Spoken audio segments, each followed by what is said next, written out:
Hello, Bucs fans. Adam Slivon here. We are not breaking down a game this week and won't be for a while now, but there are still plenty of Bucs-related topics to discuss this offseason.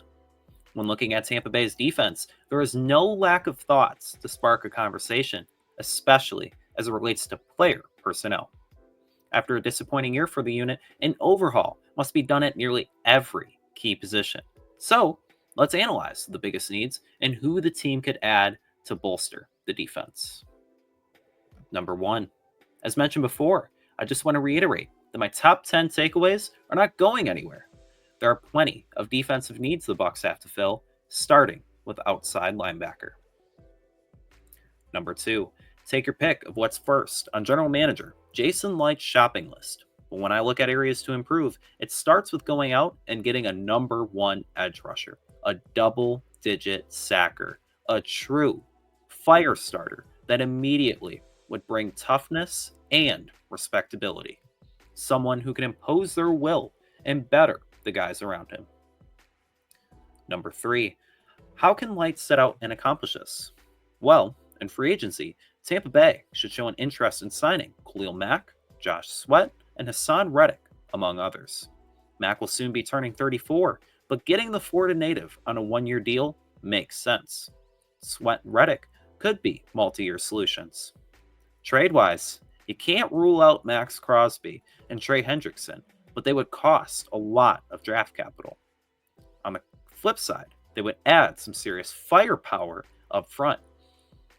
Also, get to know Tennessee's James Pierce Jr. and Marshall's Mike Green over the next few months. Green should have a big week and burst on the scene in Mobile, Alabama.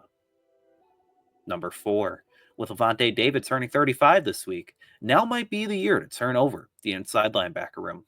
There are some intriguing free agents to solidify it, such as Zach Bond, Dre Greenlaw, and Ernest Jones. Bond came out of nowhere to become an All-Pro this season and would be a home run signing, while Greenlaw and Jones have proven themselves as high-level starters. Number 5. The 2025 draft class is weaker at the inside linebacker position, but the most popular name is Alabama's Jahad Campbell, who has already been linked quite frequently to the Bucs. Campbell is rangy and can also be a menace in the pass rush. Clemson's Barrett Carter and Ole Miss's Chris Paul, not that Chris Paul, are other names to know as linebackers who can make an impact all over the field. Number 6. Depending on Jamel Dean's future, cornerback could be an even bigger need. If Dean is released, the team would save just over $8 million. If they go this route, look for them to add a ball-hawking corner early in the draft. Number 7. Ole Miss will have a lot of intriguing defensive talent at the Senior Bowl, including cornerback Trey Amos, a projected first-round talent. East Carolina's Siobhan Revel Jr. and Iowa State's Darian Porter are 2 other intriguing size-speed fits. Porter will also be participating in Senior Bowl week. Number 8. Looking at the safety position, Antoine Winfield Jr. holds down one spot, and the expectation is that he plays more like his all-pro self next year, but Jordan Whitehead disappointed in his second stint with the team.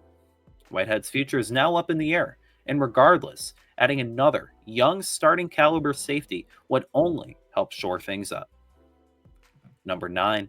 Georgia's Malachi Starks would be the guy if he slipped down the board in the first round.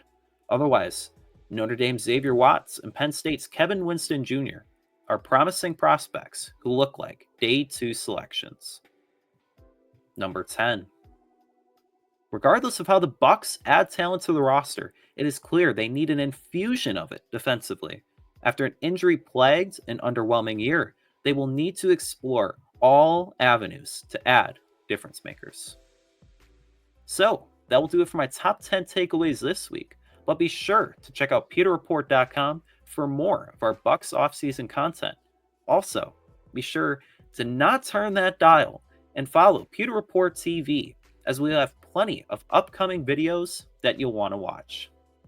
You can also find us on our social media accounts on our X, Instagram, and Facebook. To see my 10 takeaways and for more of my analysis, you can also find me on X at Adam Lives On. That's ADAM Livson. That will do it for me. See you next week for my top 10 takeaways from the Senior Bowl.